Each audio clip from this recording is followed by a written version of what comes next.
Catherine Bernardo biglang naawa kay Daniel Padilla. Di nakaligtaan ni Daniel Padilla na magpaabot ng pasasalamat sa dating nobya at ka-love team na si Catherine Bernardo.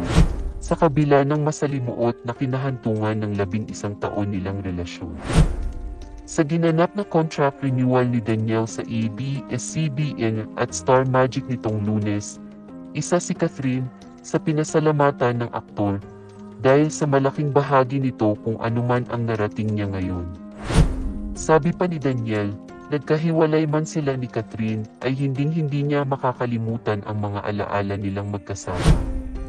Maliban kay Catherine, pinasalamatan din ni Daniel ang mga tagahanga ng tambalan nila ni Catherine, ang Katniel.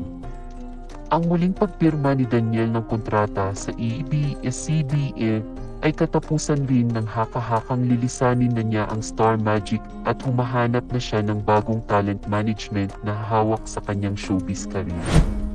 Samantala, naawa si Catherine Bernardo sa nakita niya kay Daniel Padilla matapos nitong marinig ang statement sa pasasalamat sa kanya.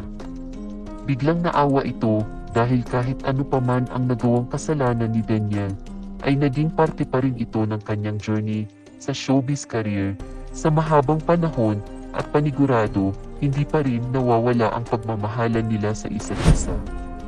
Sadyang may mga bagay lang talaga na hanggang alaala na lang at hindi na pwedeng balikan dahil sa buhay ang pagbabago ang tanging palaging nandiyan.